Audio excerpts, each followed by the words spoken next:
Hi everyone, welcome to this month's broadcast. A little bit late this month, but better late than never.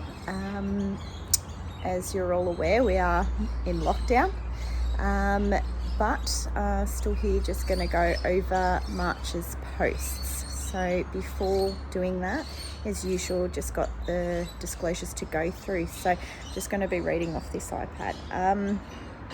So just a quick note to everybody watching this. Elocin Legal has limited liability under a scheme approved by the professional standards legislation, and legal practitioners employed by Elocin Legal are members of that scheme. Please also note that this webcast provides general information only. It's not intended to provide you with legal advice, and it shouldn't be taken as legal advice. So if you do need to speak to someone, please go speak with your solicitor so you can get legal advice that's tailored to your specific situation. Now with the March posts, now although we've all been in lockdown, I've just maintained still trying to provide some information. March was about leases, and more specifically the lease process, just things that are involved that tenants and landlords may know or they may not know, but it's just important bits and pieces to know anyway. So the first post that we did have in March was about the heads of agreement. Now often what will happen is that you've got a landlord and a tenant who will have their own agreement between themselves. There's usually an agent involved, and a heads of agreement is prepared, and that's usually by the agent involved.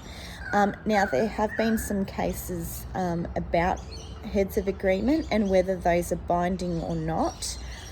Depending on each situation, sometimes they can be binding and sometimes they won't be binding, whether a lease has been signed or not. So it's really important to know that sometimes you might have this verbal agreement with someone, and whilst you may think it's not binding because you've not yet signed a lease document, be careful because it just might be binding, and the exact reverse just may have the exact opposite effect as well. So it really does depend.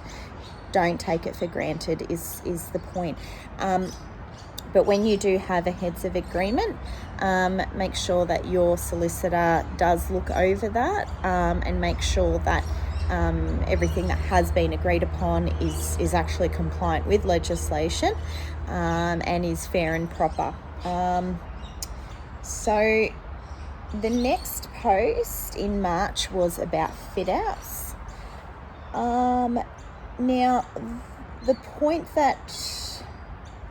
that I wanted to make with this post in March was sometimes a tenant might go in and fit out the premises according to what they need with the landlord's consent. Well, sometimes the landlord might do it, but usually the tenant is going to do it because they want the fit out of the premises to be as what they require.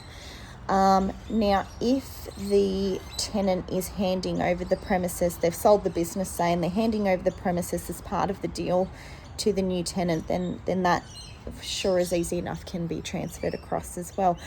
But what if the tenant is leaving and a whole new tenant is coming in? It's not part of any sale of business transaction or anything like that, and they need a whole new fit out. So think about when you're entering into a lease, what you want to happen and what the lease document says is to happen. So look at when a tenant is fitting out premises.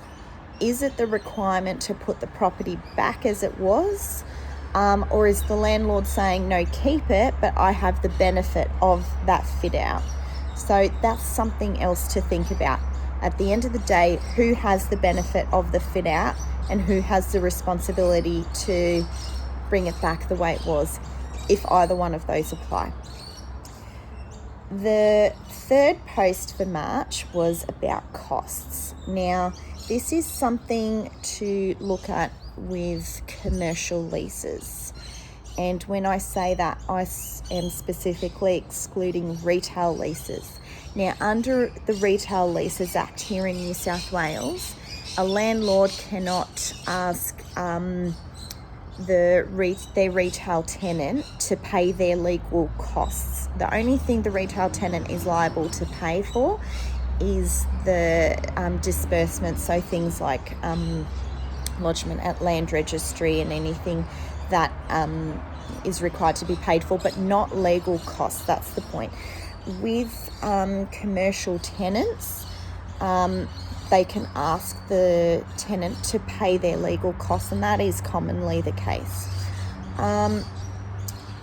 But if you refer back to some previous posts of mine on commercial tenancy, some retail premises are excluded from the Retail Leases Act, and some non-retail businesses are included in the Retail Leases Act. So again, you need to get legal advice that is tailored to your specific situation.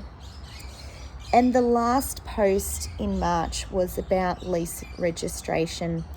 So as a tenant, you really would want to have your lease registered, because if something happens to the property and your lease is not registered, then you're going through more hurdles to prove that you've got possession of that property, because as a tenant you have possession of property. Once a lease is registered on title, it's basically saying to the world, anyone who wants to do something to this title, well, guess what? I've got possession of it because I have a lease. So as a tenant, you do want it to have it you do want it to be registered. With the Retail Leases Act, there are some rules that are mandated where a lease must be registered within a specific time frame. So again, get legal advice on that, because if it's not registered and it is legislated that you have to have it registered, well then there's a bit of trouble there. So make sure you go through the proper processes. So those were March's posts on lease processes, important things to know. Just more on a personal is probably not the word I'm looking for, but more on a different note, just with what's been going on with this lockdown and things like that. It's a really look, there's obviously more cons to what's been going on, but I do try to look at the bright side of things, and I'm confident that we're all going to come out of this a lot stronger and thinking differently, and there's a lot of progresses in life that have been made from terrible situations like this. So I do wish you all the best. Keep safe, stay well, and I'm still around if anyone needs anything. And as I'm sure if you're watching this video, you've watched previous videos and seen my posts, so you would be well aware by now that I do a lot of things electronically. So I'm still around to be able to assist. That's the way Elocin Legal was set up, is primarily electronically. But yeah, stay safe and let me know if there's anything that you need help with. In this month of April, my posts have just been very general, because it was Easter, Anzac Day's coming up, it's our birthday, we're now 2 years old, so April's posts have been kept quite light.